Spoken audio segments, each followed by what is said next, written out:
Hello, it's Sam Chase from High Sports. Welcome to our 5th Rock Club video. Thanks to some sunshine, we're back in the park. In today's video, we're going to be repeating a few familiar core exercises, simply because core is extremely important for climbing.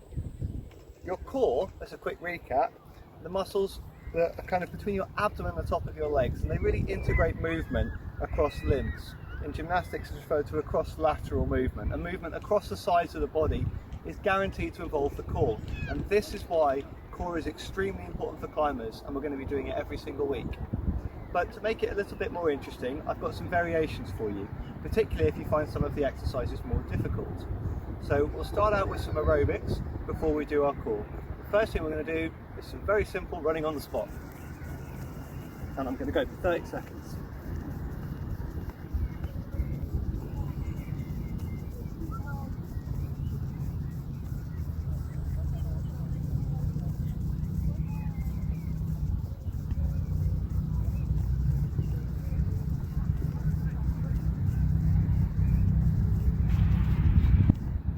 Let that circulate for a moment.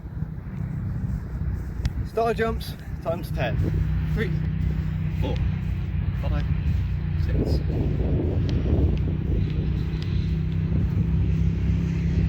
little bit of lunging here.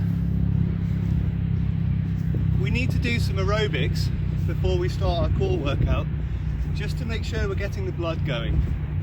It shouldn't be too intense. We want to try and activate most of the muscle groups before we start. And now squats, we're going to do 6.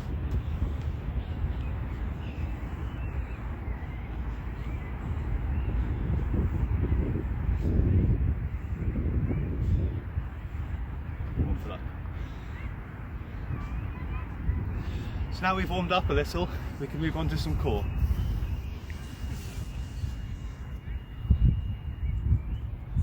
I'm going to start out with something that might be new to you. Lie on your side, with the arm that's on the ground, grasp your opposite shoulder. Place your palm next to your shoulder that's on the ground, feet together, and just press up to lift your upper body. So this is a variation that will help us to improve stability through our lower back, whilst also building up the tricep quite nicely. Bit of deltoid activation there as well. Let's balance it out.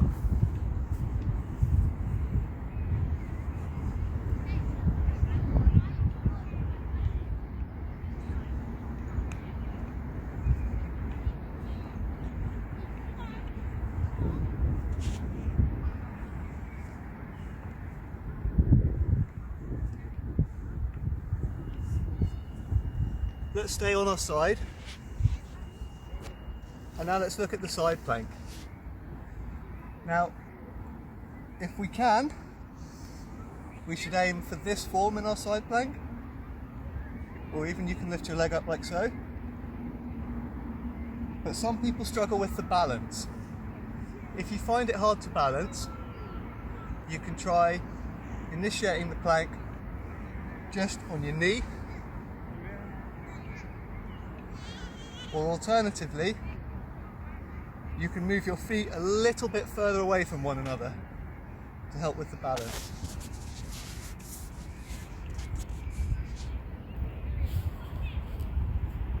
And let's start for 30 seconds.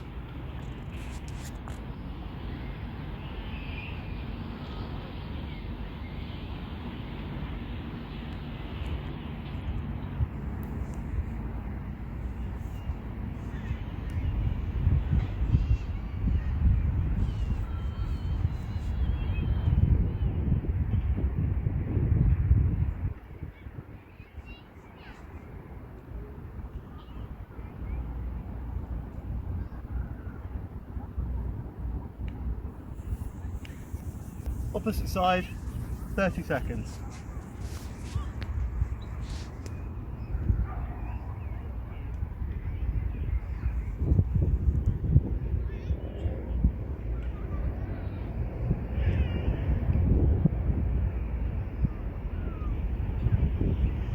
make sure you're breathing as normally as you can through this exercise. And we're trying to keep this part of our body nice and solid.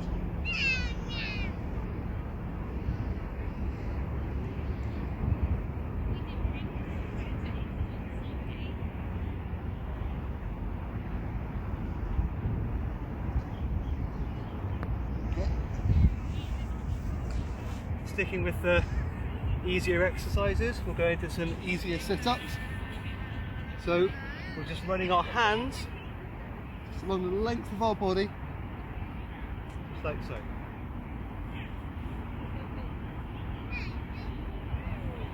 I'm going to do 10.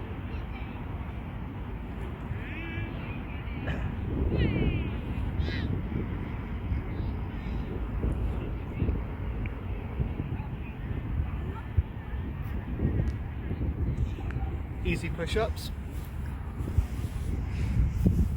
Now if you're really struggling with your push-ups, start by keeping your abdomen and the whole length of your legs on the floor and just lift your upper body. If you're not really finding any difficulty in that at all, then probably the best thing to do would be to move on to your knees.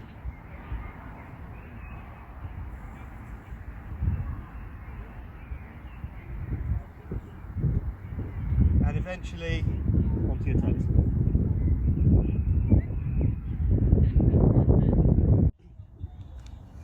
Got a few more ground-based exercises. Lay on your back, keep your feet about a foot in your bum, and it's going to make it turn this triangle shape, going to make that straight. Yep.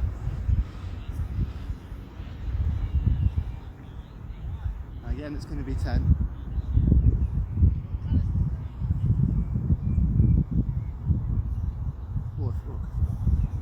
And then lie on your back with your hands above your head. Another cross-lateral movement here, like we mentioned earlier. Cross the sides of the body. Left hand touches my right foot.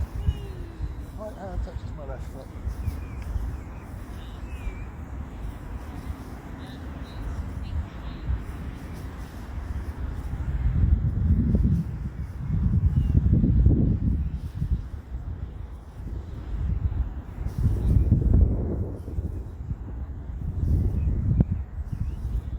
Next one.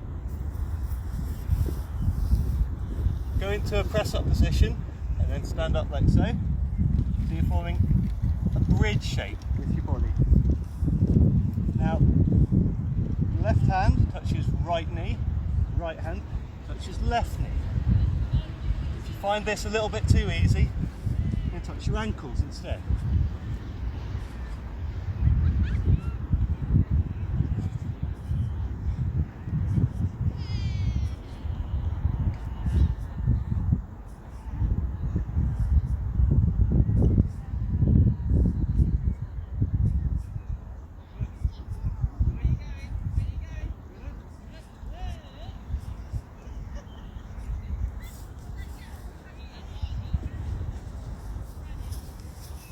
Now, we're sitting down, placing our palms beneath our shoulders. We're going to lift our body up like this. Similar motion. Opposite hand to opposite foot.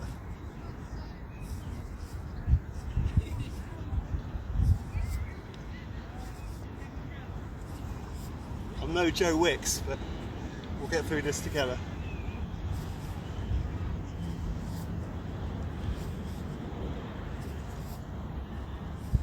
These sorts of exercises combine balance with some gentle core activation. Some of you may be finding this a little bit too easy, but I just wanted to remind you the purpose of these exercises is to provide a starting point and then a gradual increase in difficulty that's going to allow us to get stronger. You're better off working with exercises you complete, exercises that you can complete, than you would be working with exercises where you won't be getting to the end of the workout.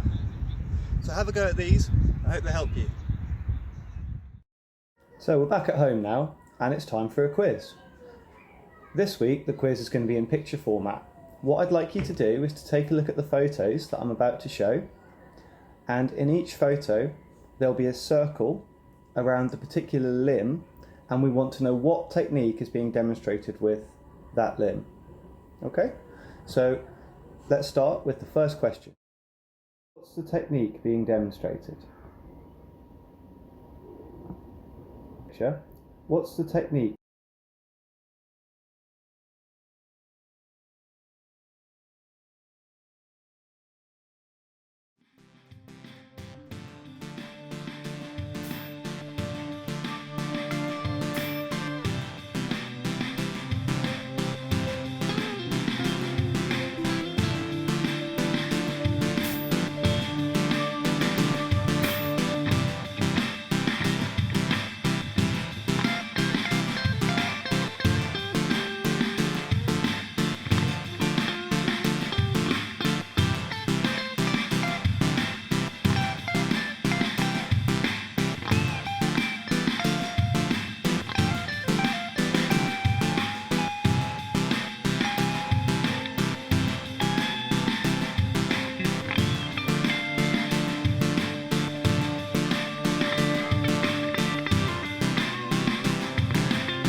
Okay, so I hope you guys had some ideas for those different techniques. If you don't, feel free to send in some questions. I will help you, no problem at all.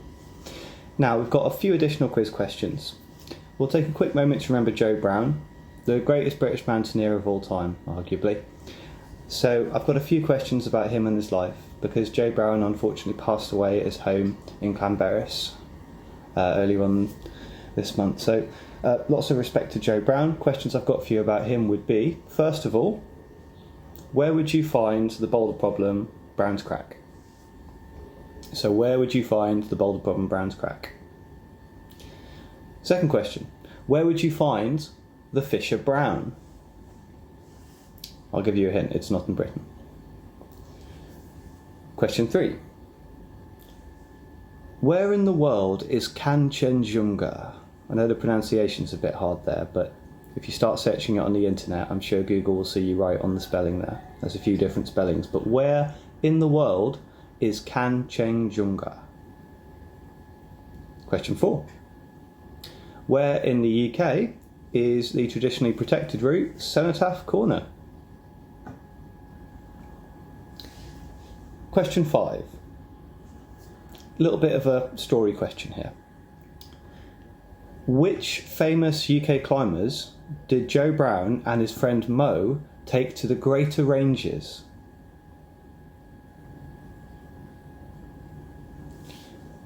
Now, another climber that's worth talking about, who unfortunately isn't with us anymore, would be Andy Pollitt. And I've got a question for you about Andy Pollitt. I'd like you to find out for me, where is the traditionally protected route Skinhead Moon Stomp? That's right, Skinhead Moon Stomp. quite a name for a route, isn't it? And finally, a bonus question. Which climbers established the current and most popular route, Eternal Flame? Now that's in the Karakoram. So who established the current route? This was in 1989, that goes up this particular feature in the Karakoram, and the name of the route is Eternal Flame. So I'd like you to find out who put that up for me. Thank you so much for following along with my quizzes and the fitness and all of the videos and the content. We've covered a tremendous amount of rope work. Most of it would cover us up to possibly a NICAS level 3, simply in terms of the knot tying. But if you'd like to do some more specific knot tying or some practice, get in touch with me and I'll make sure I include that in my next video. So another thing you could do would be to follow us on our YouTube channel. Simon is also posting some great content. That's Simon, our senior instructor at High Sports Crawley. So if you follow us on this YouTube channel and also on Facebook, then we'll provide you with the best content that we can to keep you focused and motivated and give you some ideas about keeping fit so that when we're able to get back to climbing safely, we will. Now a quick note on that, although Simon's already touched on it. We certainly will be coming back to climbing, but that won't be at the cost of anybody's safety. So we might have to wait a little while before that's going to happen. But we'll make sure that we keep you informed, and our management will provide all of the information that you need about that as the information emerges. Thank you so much for following along with my quizzes. Please do continue to get in touch with your answers and also any questions you may have. I look forward to seeing you again next week. Stay safe and be well.